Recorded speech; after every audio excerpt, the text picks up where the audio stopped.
오늘 여러분들과 함께 좀 공유할 내용은 어, 로컬 AI 모델에 대해서 좀 자세하게 설명을 좀 드리려고 합니다.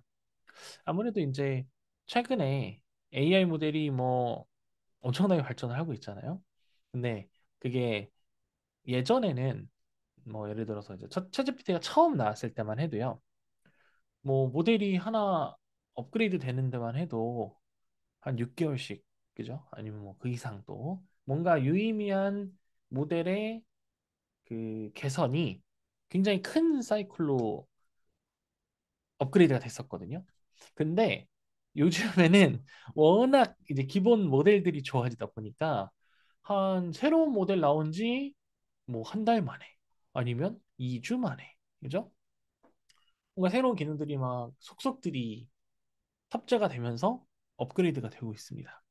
그러니까 앞으로는 더 이런 현상이 가속화될 것으로 예상이 되고요.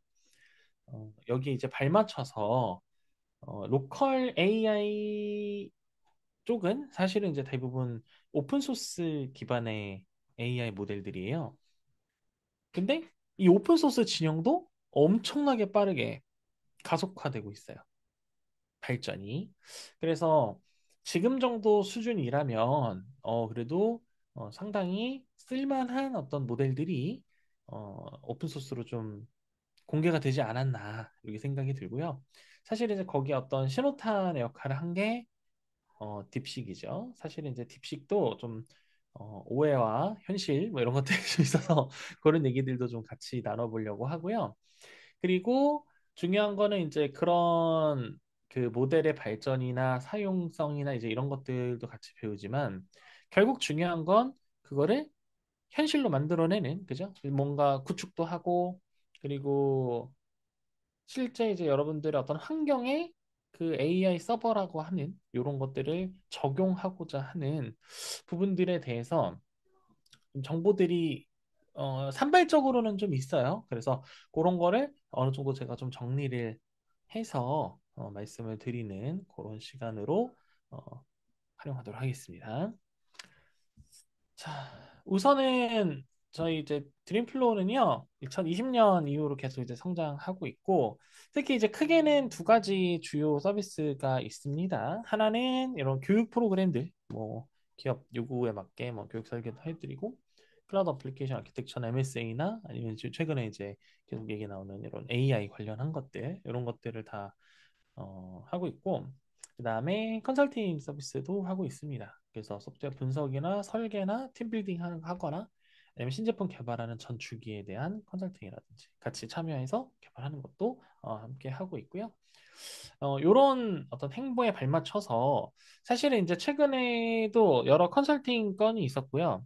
거기에 이제 공통적으로 좀 나오는 이슈 중에 하나가 AI는 엄청나게 발전을 하는데 이거를 우리 제품에 또는 우리 상품에 어떻게 녹여야 될지 전혀 모르겠다. 이런 말씀들도 많이 하시고요. 또 한편으로는 어, 이렇게 발전하는 거 오케이, 좋아. 근데 우리는 쓸 수가 없어. 예를 들어서 제일 중요한 건 이제 보안이죠. 보안 때문에 안 쓸 수도 없고 또는 환경적인 문제가 있어서 이걸 쓸 수가 없어. 즉 예를 들자면 이제 SI를 하시거나 아니면 이제 특정 보안의 어떤 그 기준 때문에 인트라넷 환경에서만 또 사용을 하셔야 되는 경우가 있잖아요. 그러면은 기존에 이렇게 아주 높은 생산성을 가져가는 어, AI 모델들을 활용하시기가 굉장히 어려우실 거예요. 그러면 당연한 얘기지만 점점 생산성뿐만 아니라 퀄리티나 비용이나 여러 측면에서 상당히 불이익을 보실 수 있어요. 그래서 이런 그 제한된 환경에서도 쓸 수 있는 오픈 소스 기반의 AI 모델을 활용하고 그리고 찾고 선정하고 하는 이런 요령들이 좀 필요하실 거예요. 사실 이제 우리가 모델을 A부터 Z까지 다 만들지는 못하잖아요. 당연하게도 그거는 그런 걸 전문으로 하는 회사나 오픈소스 위주의 모델을 만들어내는 그런 업을 하시는 분들이 할 일이고 저희는 그렇게 잘 만들어진 어떤 모델과 환경을 저희 환경으로 가지고 오는 거. 이게 가장 핵심이거든요. 그래서 그거에 대한 내용들을 좀 같이 풀어 나갈까 합니다. 그래서 오늘 세미나는요 한 세 가지 정도 파트로 준비가 돼 있고요. 하나는 오늘 요즘 뭐 엄청나게 화두가 되는 요 딥식에 대해서 좀 같이 한번 알아보고요. 두 번째는 이런 프라이빗 AI 서버, 그러니까 폐쇄형 서버라고도 하고 또 이제 오픈 소스 기반의 여러분들 개인 LLM 서버라고도 하는데 이런 것들을 어떻게 구축하면 좋을까? 어떤 모델을 선택하면 좋을까? 이제 이런 것들에 대해서 좀 같이 얘기를 좀 나눌 거고요. 그 다음에 이제 세 번째는 생산성 극대화를 하려고 우리가 이 AI 서버를 구축한 거잖아요. 그러면 어떤 도구들이나 어떤 툴들이나 이런 것들이 지금 연구가 되고 있는가? 이런 거를 같이 한번 보여드리도록 하겠습니다.